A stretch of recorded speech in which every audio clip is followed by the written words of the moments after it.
Thank you for coming, everyone. We are here because in 2015, 65,000 Albertans lost their employment. These Alberta families are facing financial and emotional devastation as they look for their next job.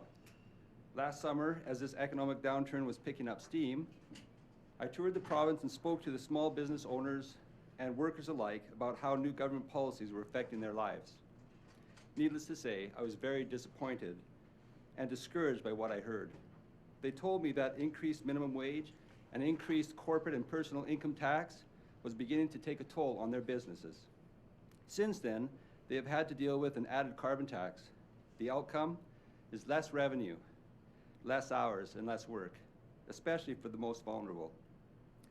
This new reality needs to be addressed. We need to take prudent action on the economy right away.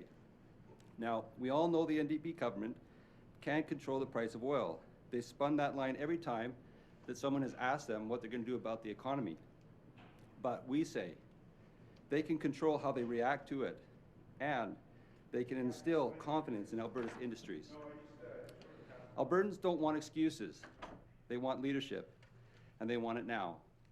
They want their leaders to put aside ideology and experimentation and replace it with tried and tested action that will help Albertans get back to the Alberta advantage and back to work. With that, I'd like to turn the time over to the Leader of the Official Opposition, Brian Jean, to outline a few credible steps this government will take in order to get on track. Brian. Thank you, Grant, and thank you to everybody that came today. Both Grant, our Shadow Minister for Jobs, Skills, Training and Labour, along with the Shadow Minister for Economic Development, Prasad Panda, have done tireless work in the province of Alberta, right across the province, meeting with business leaders, with industry experts, and everyday Albertans to find out exactly why they're hurting and what we can do to help. To find out about the state of the economy from every part of Alberta. Albertans have said loud and clear that they want a government that is acting for their best interests, not the government's best interest. They don't expect the government, as Grant said, to control the price of oil, but they certainly do expect government to react properly to it. And this government has not done that. They have not taken steps to best manage our economy, and we are seeing investment flee to other provinces that have the same price of oil problem. Above all, they expect us as politicians to act in their best interests. Wildrose has consistently asked this government to support an emergency debate in the legislature. This to identify the problems and create solutions, which are so important to Albertans, so they see the predictability, the stability of the economy, and hope at the end of the day from their government. This is not happening. Business groups such as the Canadian Federation of Independent Businesses have come out in support of such action. Instead, last week, unfortunately for Albertans, we found out that the government has actually pushed back the clock on opening up the legislature to March 8th. We will see the fewest sitting days that we have seen this year in many, many years. Albertans are hoping for a timeline on when they can expect the next budget so they have predictability. But delays and uncertainty continue to cloud this NDP government's agenda. Wildrose has asked the government to ensure a royalty review only strengthens, not weakens, Alberta's competitiveness. We asked for the review to be done quickly. We didn't want it in the first place, but to have stability in the economy, we needed it done as soon as possible. Now we are again waiting until the end of this month, a new timeline from this government as investment continues to flee our province in record numbers. We believe it's long past the time for action from this NDP government. It's time they stood up for all Albertans and protected the jobs that are so quickly fleeing our province. Today, we're calling on the government to strike a jobs summit. This to evaluate the impact of current government policy on businesses. As many of you know, I was a businessman for many years in Alberta, and we have seen tremendous impact on the business community. Our energy sector has also seen this impact, and we need to find solutions and to offer those solutions to the government through grassroots support and from the business community and business leaders and industry leaders.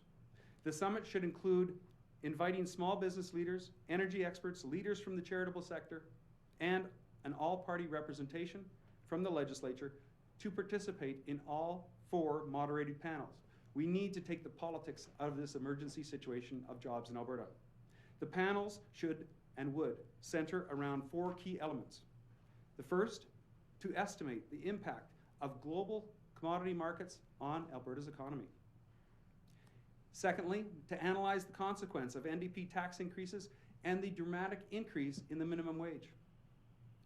Thirdly, to review the impact of climate change and royalty reviews on investor confidence. And finally, fourth, to consider new policies that would attract investment, to get investment into Alberta and to diversify Alberta's economy. These are all laudable goals that all politicians in Alberta can work towards for the best interest of all Albertans. We've heard clearly from Albertans that they want and they need the confidence their government can put together to give the best policies to protect our economy and to create and protect Alberta jobs. There have been serious questions raised about the damage NDP policies are doing to the economy. Policies like increasing the business and increasing the personal taxes of Albertans, tripling the tax on large emitters, limiting oil sands expansion for future growth, and of course, a new $3 billion carbon tax, a slush fund grab by this government on everyday hardworking Albertans. But right now today, we have an opportunity to turn things around and get Alberta and Albertans working again. We hope that the NDP will not reject this idea just because it comes from the opposition party, but will work with us and work with all Albertans and all parties in the legislature to make this work and to stop the ebb and flow of our economy and the fleeing of jobs and capital out of this province. The government cannot control the price of oil, but they can control their response to the low price of oil and how they react to it. This would be a perfect opportunity for this NDP government to show their bipartisan support, to show that they're really in it for the best interest of Albertans and have this economic summit. Thank you so much, and I'm happy to take questions.